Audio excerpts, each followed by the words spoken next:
We start off in West Africa, where the country's President Muhammadu Buhari, together with his counterparts from Ghana, Togo, Senegal, Niger and Chad, commissioned the Dangote Petroleum Refinery and Petrochemicals, the world's largest single-train refinery in Ibeju-Lekki, Lagos State, in the country's southwest on Monday.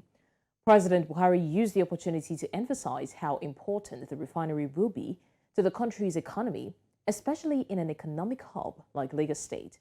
The owner of Dangote Petroleum Refinery, Aliko Dangote, spoke with enthusiasm and the importance the refinery will have on the Nigerian economy. And now the Group CEO for African Business Women Association Zimbabwe, Shamiso Fred, joins me on the news for the impact on and the potential that this will have on Africa. Thank you, Shamiso, for joining me. Thank you so much for having me. It's a pleasure. Now, Shamiso, you were at the launch yesterday, and I'd like to know what opportunities did you see or do you see going forward with the launch of the refinery for Africa as a whole? It was quite exciting, and I was beaming with pride because this has opened so many doors at a continental level, not only at Nigerian level. This has created some jobs. It's also a wealth creation. And a precedent has been set because for years, Africa has been working towards economic emancipation and doing quite a lot of steps towards emancipating ourselves, in economic issues. And this has just opened those doors. And it has also told an African child that this can be done. We do not have to look east, west, or anywhere else, but we can look within ourselves.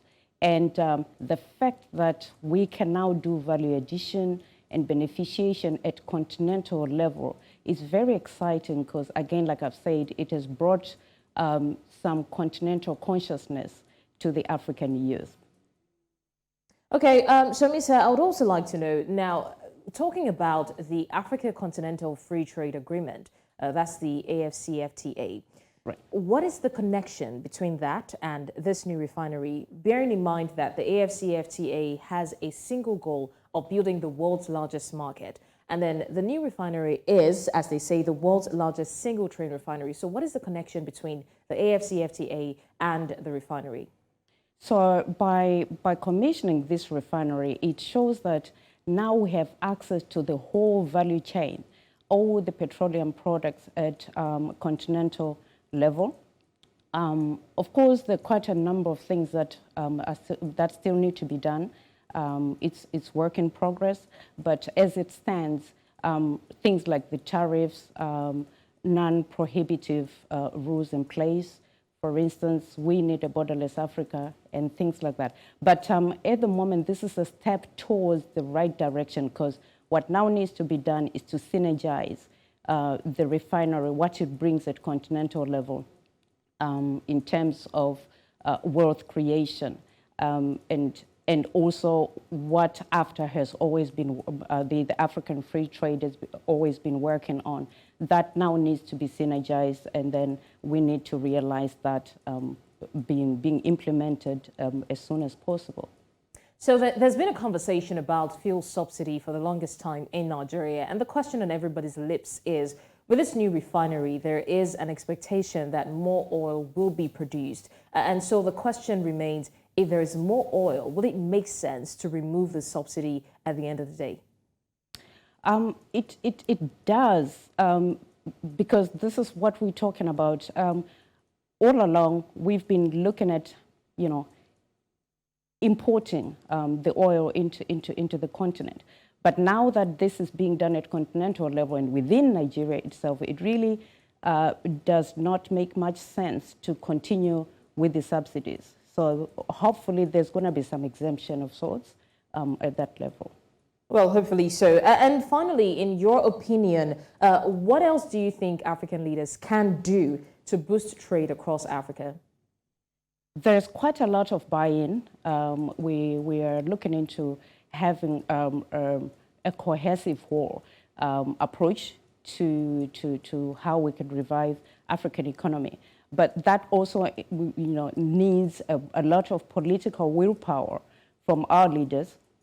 We also need the leaders to basically concentrate on the value addition and beneficiation of our resources. Africa is resource endowed, and there's no reason why we should export raw materials and then import them back at a pricey tag.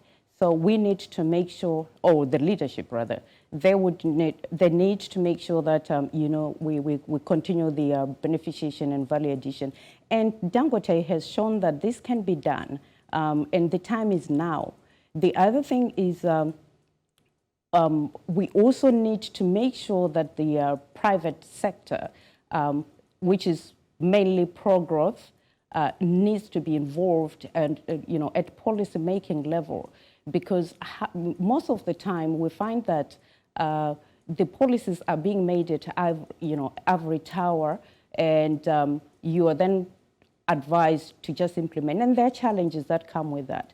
But the moment you involve the sub-sovereigns at planning or policy making level, it makes life so much easier, because most of what the private sector does or is dealing with on a daily basis, either at micro or macro level, is looking at the implementation of the policies that were set up when they were not available. So once this is done, most of their policies are mainly pro-growth. So we need a buy-in from the private sector as well as in terms of policy implementation. Like I said, we need the political willpower. I also believe that the African leadership would need to get together and now start implementing, start walking the talk that have been going on for years now. Things like a borderless Africa, it helps in the aid. Looking at things like the informal traders, they are to this very day not bankable at all. So we need to look, they need to look at those policies that are pro-growth and start implementing them. Like I said, working as a cohesive wall, not in silo. Let's look at why everyone wants to be in Rwanda today. It's because most of the policies that President Kagame has put in place are pro-growth, and they're very enabling. We then come back to Nigeria. We need to have African leadership that are like-minded and creating enabling environment for the business sector. Aliko Dangote wouldn't have created one of the largest refineries in the world had it been not because of the leadership that is enabling legislative policies in place. Going down Southern Africa, Zimbabwe in particular, my country where I come from, of course, we are resource endowed, we have everything that we need, but we also need to see some sort of synergy, not people working in silos, not having the leadership working separately to the private sector.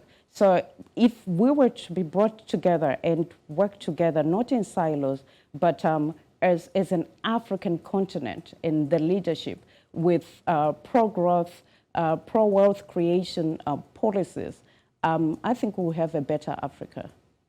All right, the Group CEO for Africa Businesswomen Association, Shamiso Fred, Zimbabwe, thank you so much for joining us in the news. It's my pleasure.